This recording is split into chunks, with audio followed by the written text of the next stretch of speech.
Sydney, thank you so much for being here today. So glad to be here. I love doing these videos in general, and you're just so fun when you come to really any conversation. I love to chat. So I look forward to this. Love to chat, love to talk. So catch us up. It's been a few weeks since you did a takeaway. Totally. What's going on in Sydney's world these days? Most recently, I do student ministry and college ministry, and then I serve on the weekends. And so last night we wrapped up the last via of the semester, which was so much fun. Wow. It was just a blast. And then we've got a couple more weeks of the Vive before summer kicks in, and we've got Quest Camp and Vive Camp. So we're gearing up for all of that. It's been a wild, and then Sundays have been so great. Which you led yesterday. Yes. At the Bonnie Oaks campus. Super fun. Super fun. Did you enjoy that? Oh my gosh. Great team. Clayton Freeman sets me up just for success always. Yes. He's the best. Yes. Seriously. What a full plate. You just mentioned leading worship in 3 very large venues: college ministry, student ministry, which I have a partial leaning towards with my son being under your leadership. Totally. And he loves it. I love him. So thanks for that opportunity so for him. And then also, you lead regularly from the stage. For those that watch online, they can see that, those attend the Bonnie Oaks, but to be the lead singer, what a full plate and a gifted. So thanks so much for what you do. Oh, absolutely. I'm not joking. We have a joke in student ministry that we're these people that do kip ups out of the bed on Monday morning to get to work. We're so excited to jump back in on what we're doing. And it's a great thing to really love what you do. Yeah. It's such a joy. So it is a joy. And I remember several weeks back when you were leading at Bonnie Oaks, you did something that really impressed upon me. You stepped up and you said, I'm kind of having a rough moment right now, but I'm here to worship Jesus. It's not all about me. You said this in your own words, and the way you handled that, I was watching and it was helpful. I don't know if you remember that or not, but I remember. I don't. That. And see, that's part of it, right? That's part of it. Yeah. That's part of it. It's not about us. It's about leading people in worship for Jesus. And leading from different places in life. One of the things is, I can't ask people to sing through whatever you're going through, whether you're in the valley or on the mountain or hiking up the mountain, sing through it all.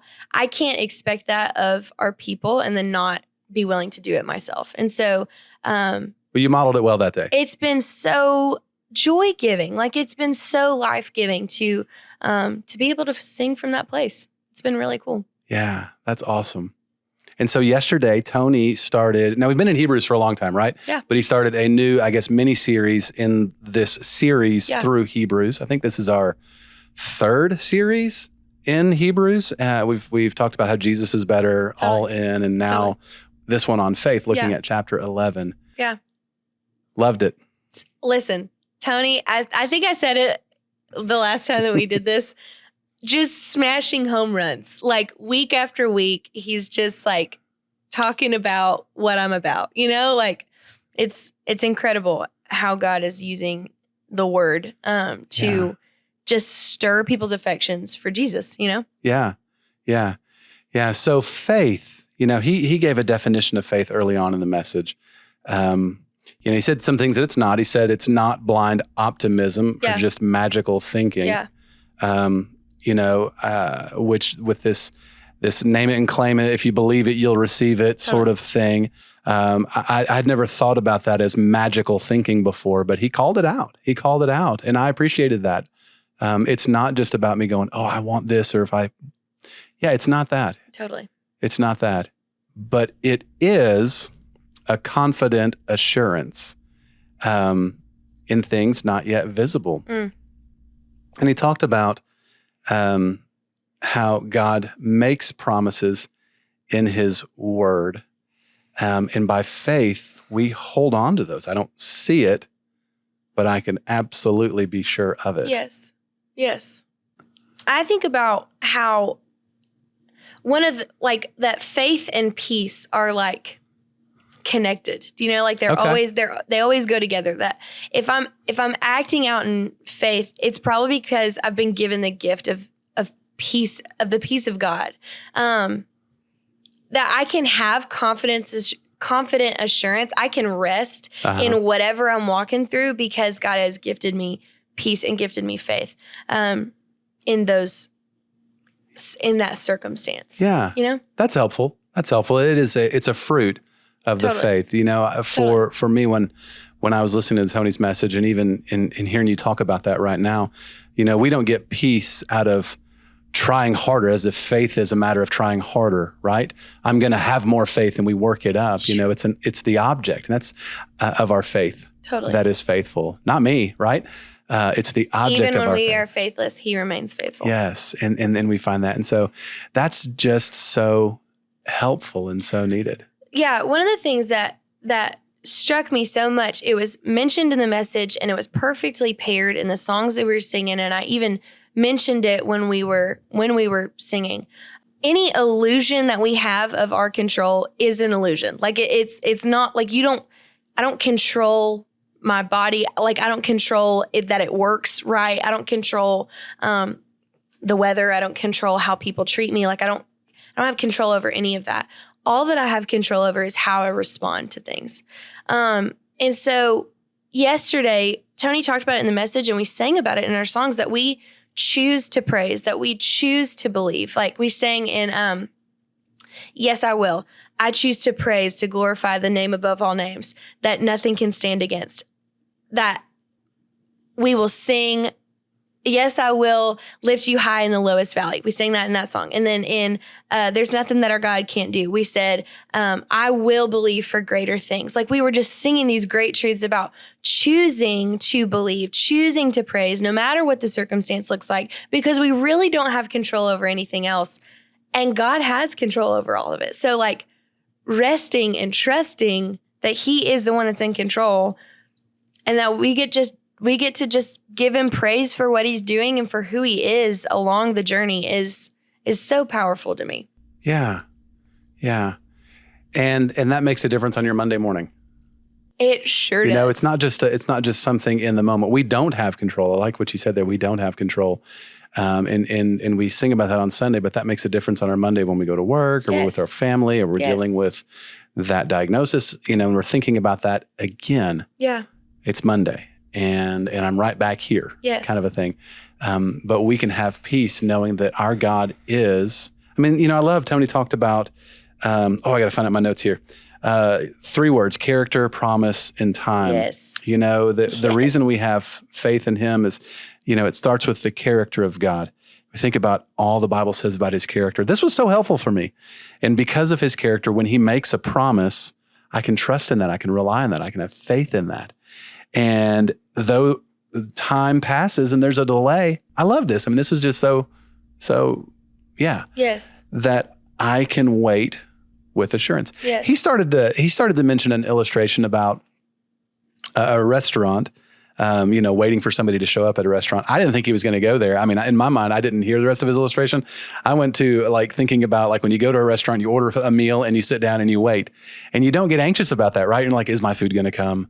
Is it ever going to get here? You just go on, right? And then because you have faith and trust that it's going to show up. Yeah. And when it does, you enjoy the meal. Yeah. And I think that's true about our Father too. Yeah. He's going to show up totally in the end, and we're going to be able to enjoy. So anyway, I get excited. Oh, so excited. And the fact that God's promises have proven true over time, using those 3 parts, the character, the promise, and the time. Yes, there is the time that we have to wait. But if we think about all that we know of history and all that God has proven to be faithful along that, it makes it much easier. When we look back and we see what God has done, it makes it much easier to look into the future that is very uncertain and trust the character of God. Trust that he is going to do good on his promise, you know? Yeah. That's a huge thing that my mom has taught me about, Ebenezer moments, that you set up these moments of remembrance so that you can look back on them and you say, I remember what God did. One of the things that God is teaching me right now that is just blowing my mind is, and we talked about this not long ago, that God taught me everything that I need for this season 3.5 years ago. He planted it in my heart. He planted it in my mind through songs, sermons, through what I was reading in the Word, through what I was going through in life, through just teaching. He planted all of that in my heart and in my mind 3.5 years ago. And right now I'm like using it. Like I'm getting to harvest all of that. And you had no idea at the time. No idea. No clue. Like you don't know. But man, that is a way that I can look back. Yes. I can zoom out from where I'm at right now. And I can look back on what God taught me then and the fact that I get to use it now. And I get to say, great is your faithfulness, like great is your faithfulness unto me. Yes. As an individual, like you have been good to me, God, it's just very cool. Wow. That's so helpful. That's so helpful and so refreshing. All right. So moving forward, you talked about the VIA coming to an end. So is it done for the summer? We are going to be doing several different things over the summer. Okay. The best way to stay in touch with that is just to follow the VIA SBC on Instagram. Yeah. So we're going to be doing several things over the summer, and then we're going to start back in the fall. Okay. And it's going to be great. So that just keeps rolling on. It's going to be great. Good. And student ministry, I saw yesterday that camps, people were able to sign up for camps. There's a booth at Bonnie Oaks. I'm assuming other places as well. Certainly you can go online, and that's a big deal. So you've got a lot coming. We look forward to Vive Camp all year long. Like when it's like Christmas, it's like people that the day after Christmas, they start thinking about the Christmas the next year. Uh-huh. That's how we are with Vive Camp. Like it ends, we sleep for 24 hours. Because you need it. It's probably not enough. You probably need more. Necessary, yes. And then we wake up and we start like dreaming about what it can be for the next year. So really excited about that. Yes. It's at the end of July. Yes. Well, I'm just so excited. I'm just so grateful for you and the ministry the ministries, all the ministries that you're a part of, what you bring to the table. Thank you. Thank you. Thank you. And thanks for being a part of this. Love it. Love it.